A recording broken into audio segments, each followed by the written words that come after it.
Helmet यार इंसान की एक बहुत बड़ी ज़रूरत है। मोटरसाइकिल के साथ हेलमेट होना एक ऐसा है जैसे कमीज़ के साथ शलवार, लाजिम और मुलजिम। क्योंकि वजह ये है कि देखिए ना, आप बगैर हेलमेट के अगर आप मोटरसाइकिल के ऊपर जा रहे हैं, मैं तो कहूँगा इवन साइकिल के ऊपर भी जा रहे हैं आप, मोटरसाइकिल तो दूर की बात है, तो भी आपके सर के अंदर हाथ पाँव में चोट लगने का अंदेशा है। अगर हेलमेट होगा तो आप सेफ रहेंगे। अच्छा, सबसे बड़ी बात ये इस टाइम पे हेलमेट के लेके जो बात मैं आपके चैनल के तवज्जुह से करना ज़रूरी समझता हूँ, अपना फ़र्ज़ भी समझता हूँ।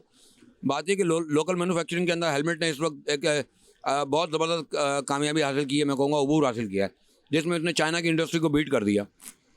लेकिन साथ ही साथ जो है इन्होंने लोकल इंडस्ट्रियल ने जो हेलमेट की कॉस्ट 300 रुपये पड़ती है बमुश्किल, वो हेलमेट 700 रुपये होलसेल, 800 रुपये होलसेल, 1000 रुपये होलसेल तक की हद तक पहुँच गया।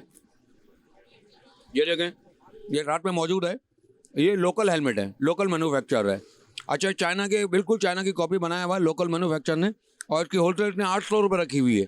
आप बताइए 500 रुपये नफ़ा कौन सा जायज़ काम है? गवर्नमेंट को चाहिए खुदारा इस इंडस्ट्री पे भी थोड़ी सी तवज्जो इस इंडस्ट्री पे दे दे, ताकि ये इंडस्ट्री ग्रोथ करे और ये हम अपना माल जो है पाकिस्तान से बाहर भी इसको एक्सपोर्ट कर सकें। इसके अंदर थोड़ी सी हम ताजिरों की मदद की जाए। मेरा नाम मोहम्मद अहमद अबू बकर है और मैं ऑल सिटी ताजिर रजिस्टर्ड हमाद पूनावाला की कमेटी का चेयरमैन भी हूँ।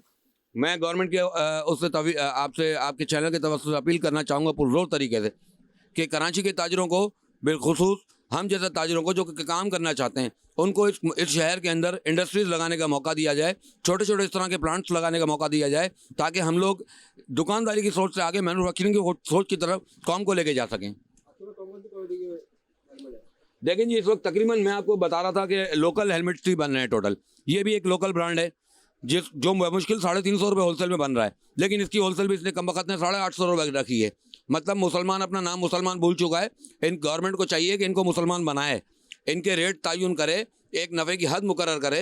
हद से ज़्यादा तजावज़ करना, हद से ज़्यादा जो है नफ़ों के अंदर अपनी बेबाकी करना, एक सरासर मैं कहूँगा इंसानियत के लिए दुखी एक मुश्किल मरहला हो जाएगा। सबसे अच्छी क्वालिटी के अंदर देखिए, आप फिर आते हैं तो फिर ये एक इंडियन ब्रांड है, वाया दुबई इधर आ रहा है पाकिस्तान के अंदर, और मैन्युफैक्चर इसके ऊपर मैं कहूँगा दब के, जिसको कहते हैं ना कोई पूछने वाला नहीं, कोई भरोसाने हाल नहीं है। 9,500 रुपये कमबख्त ने, मैं इसको कमबख्त कहूँगा, जालिम ने 9,500 से 10,000 रुपये इसकी होलसेल रखी है। जबकि इस हेलमेट की कॉस्ट आप मुझे बताएं ना, इस हेलमेट की कॉस्ट कितनी होगी इंडिया के अंदर? 2,000 मैक्सिमम, पाकिस्तानी 2,000 रुपये का होगा, लेकिन यहाँ आने के बाद ये 9,000 रुपये का। हद है और बस है। मैं कहता हूँ कि कोई पूछने वाला नहीं है, कोई कहने वाला नहीं है। अब जब ये सारी की सारी चीज़ें जब पैदा हो जाती हैं, जब सारी चीज़ें अंदर आके मार्केट में आती हैं, तो उसके बाद घाक जो है वो पहले ही मरा हुआ है 200 रुपये लीटर दूध के सूरत के अंदर। आपको ये बात समझनी होगी कि 200 रुपये लीटर दूध इस तरह के माहौल के अंदर, इस तरह के हालात में, एक डिप्रेशन शहर के अंदर जब पल रहा है, चोरी चकारी बेइंतहा है, उस सूरत हाल के अंदर 9,000 रुपये का हेलमेट किस तरह परचेज कर सकता है कस्टमर? प्लीज़ इसको थोड़ा सा चेक एंड बैलेंस रखना पड़ेगा इस पर हमें।